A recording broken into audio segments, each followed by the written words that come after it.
하나님 안에서의 기쁨. 오늘은 전도서 9장 9절 말씀을 가지고 가정은 기쁨의 선물이다, 가정은 기쁨의 선물이다 라는 제목으로 하나님의 말씀을 함께 상고합니다. 전도서 9장 9절 말씀입니다. 내 헛된 평생의 모든 날, 곧 하나님이 해 아래서 내게 주신 모든 헛된 날에 내가 사랑하는 아내와 함께 즐겁게 살지어다. 그것이 내가 평생에 해 아래에서 수고하고 얻은 내 몫이니라. 아멘. 하나님께서는 기쁨을 위해 우리에게 가정을 허락하여 주셨습니다. 하나님은 인간을 공동체 안에서 살도록 창조하셨죠. 고립되어 혼자 사는 것을 하나님은 원치 않으세요. 이러한 공동체의 출발점, 가장 친밀한, 가장 작은 단위가 바로 가정입니다. 가정은 단지 사회적 기능이나 후손을 위한 그런 제도가 아니라 하나님께서 기쁨과 은혜를 나누도록 설계하신 선물이에요.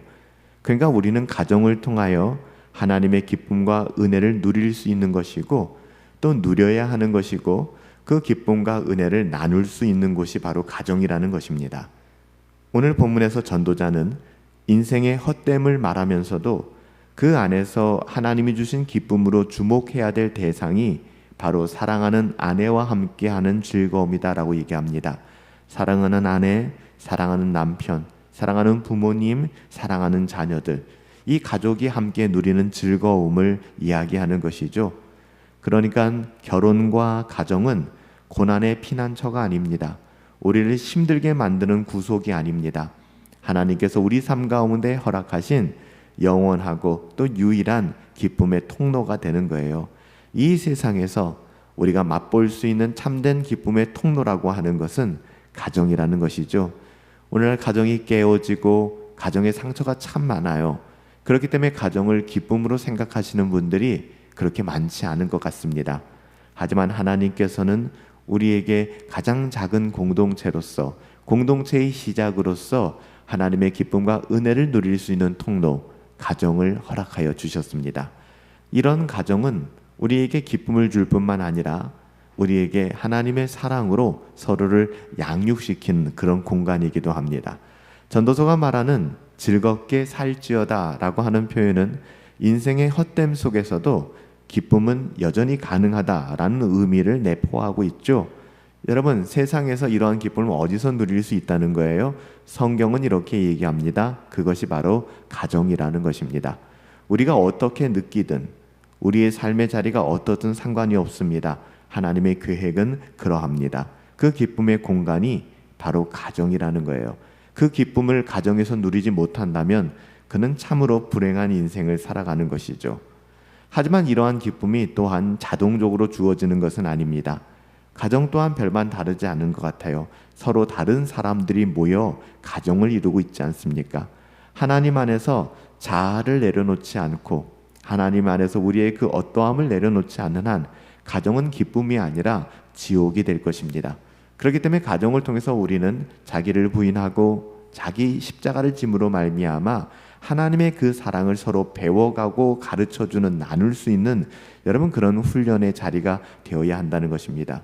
그래서 가정은 우리에게 기쁨을 주는 공간이지만 또 한편 우리를 사랑으로 양육하는, 가정을 통하여 우리가 서로 양육하는 것이죠. 그런 훈련의 자리가 되는 것입니다. 가정 안에서 우리는 용서를 배웁니다. 인내를 배웁니다. 존중도 배우고 순종과 섬김을 배우게 됩니다. 가정에서 이런 것을 배우지 못하면 우리는 사회에서 또 밖에서 이루어지는 모든 공동체에서 용서할 줄 모르고, 인내할 줄 모르고, 존중할 줄 모르고, 순종할 줄 모르는, 더불어 섬길 줄 모르는 그런 사람으로 살아가게 될 거예요. 이러한 배움은 단지 도덕적인 기술이 아니라 복음의 기쁨을 구체적으로 살아내는 과정을 통하여 가정 안에서 일어나게 됩니다.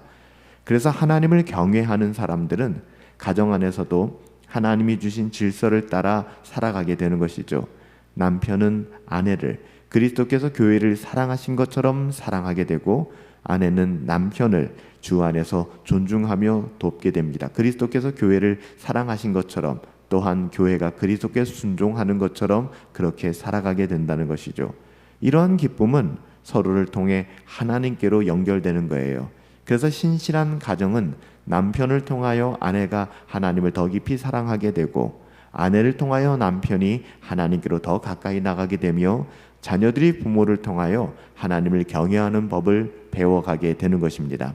사실 근본적으로는 이런 기쁨을 누리기 위해서는 가정에서 이런 것이 일어나는 것이 아니라 그 가정이 하나님을 바라볼 때 이런 일들이 일어나게 되는 거예요. 만약에 우리가 이 기쁨을 배우자의 그 어떠함을 통하여 찾으려고 한다면 우리는 그 배우자로 인하여 날마다 절망하고 싸우게 될 것입니다.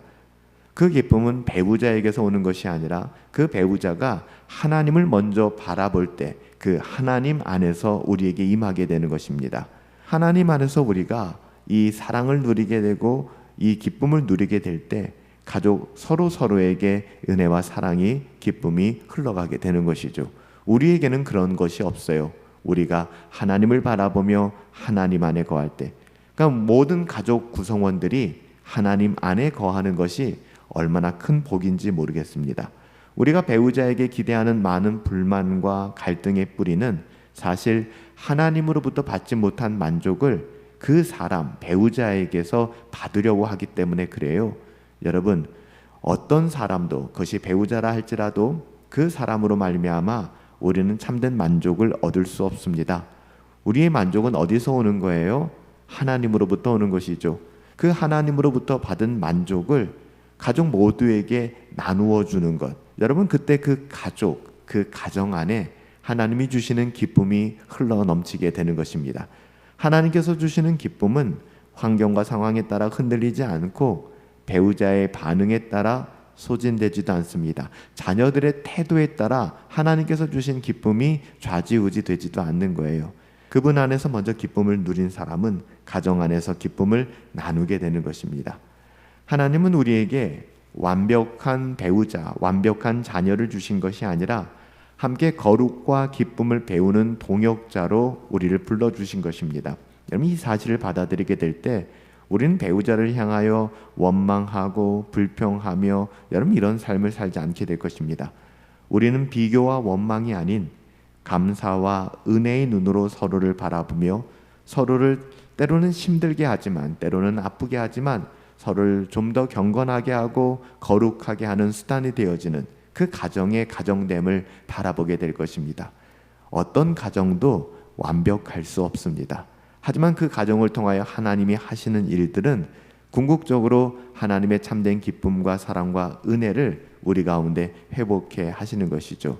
그래서 가정을 바라보는 우리들의 시선, 배우자를 바라보고 또한 자녀들을 바라보는 우리의 시선에 변화가 필요한 것입니다. 신약 성경은 또한 결혼을 단지 인간의 제도가 아니라고 이야기합니다. 그리스도와 교회 사이의 사랑을 보여주는 그림자로서 결혼을 제시하고 있습니다. 이건 성경에서 유일한 제도이죠. 결혼이라고 하는 것. 이 말은 곧 가정의 기쁨은 복음을 살아내는 깊이만큼 자라감을 의미합니다. 가정은 세상의 가치관과 경쟁하는 곳이 아니라 기쁨의 본질이 무엇인지를 보여주는 복음의 현장입니다. 가정은 그래야 합니다. 가정은 세상의 가치관과 경쟁하는 곳이 아닙니다. 내가 원하는 것을 이루어가는 장소도 아닙니다. 가정을 통하여 하나님께서는 우리를 다듬어 주시고요. 사랑이 무엇인지, 용서가 무엇인지, 또한 기쁨의 본질이 무엇인지를 보여주고 누리게 하시는 복음의 현장이 바로 가정인 것입니다. 믿음의 가정은 단지 문제 없는 가정이 아니라 문제가 굉장히 많지만 하나님을 바라보는 가정이에요. 하나님을 기뻐할 줄 아는 가정입니다. 여러분, 하나님 안에서만 가정이 기쁨의 장소가 된다는 사실을 기억하시기 바랍니다. 가정의 그 어떠함이 바뀌는 게 아니에요. 여전히 나와는 너무나도 다른 배우자, 내가 이해하고 받아들일 수 없는 자녀들의 태도, 여러분 여기에 어떻게 기쁨이 있겠습니까? 하나님 안에서만 우리 가정은 기쁨의 장소가 되는 거예요.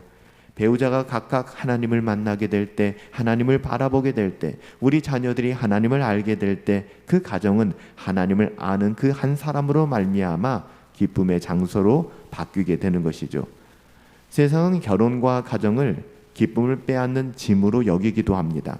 그래서 요즘엔 결혼도 하지 않으려고 하고요. 결혼하고 가정을 이룬다는 것에 대해서 별로 긍정적인 생각을 하지 않는 것 같습니다. 여러분, 그래서는 안 돼요. 결혼과 가정을 나의 기쁨을 빼앗는 짐처럼 여긴다면 여러분 정말 불행한 것입니다. 하나님께서는 가정을 통하여 가정이 은혜의 수단이 되고 기쁨을 주시기 위하여 설계하신 하나님의 목적이 있다라고 얘기합니다. 가정을 통하여 우리는 은혜를 깨닫게 되고요, 가정을 통하여 우리는 기쁨을 누리게 된다는 것입니다. 하나님 안에서 먼저 기쁨을 누리는 자는 그 기쁨을 배우자와 자녀들에게 흘려보내게 되고요, 그래서 믿음의 사람들이 중요합니다. 가정은 단지 생존의 공간이 아니에요. 하나님과 함께 기뻐하며 살아가는 삶의 동반자의 공동체, 여러분, 이것이 가정입니다. 가정은 단지 편안함이나 만족을 위해 존재하지 않아요. 하나님은 가정을 통해 우리에게 그리스도의 사랑을 배우고 실천할 기회를 주시는 거예요. 배우자의 부족함은 내가 기쁨을 어디에서 찾고 있는지를 비추는 거울이 되고요, 하나님께로 더 깊이 나아가라는 부르심의 통로가 되는 것입니다. 기쁨은 상대방의 변화보다 먼저 하나님을 향한 나의 방향이 전환될 때 회복되는 것입니다. 저와 여러분들의 가정이 그런 가정 되기를, 여러분의 결혼 생활이 그런 결혼 생활이 되기를 예수님의 이름으로 축복합니다. 살아계신 아버지 하나님, 결혼과 가정을 통하여 주시는 기쁨을 바르게 누리게 하옵소서. 우리는 가정을 오해하고 결혼을 오해할 때가 많습니다. 완벽한 결혼, 완벽한 가정을 꿈꾸지 않습니다. 하나님을 바라볼 수 있기에 날마다 하나님께로 돌아가고 하나님의 은혜와 사랑과 기쁨을 누릴 수 있는 그런 결혼과 가정이 되어줄 수 있도록 우리 영혼에 은혜를 더하여 주옵소서. 그 기쁨을 배우자와 자녀들에게 흘려보내는 통로가 되게 하옵소서.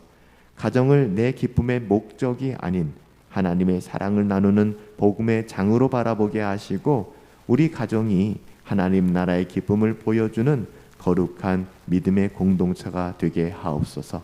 존귀하신 예수님의 이름으로 기도하옵나이다. 아멘.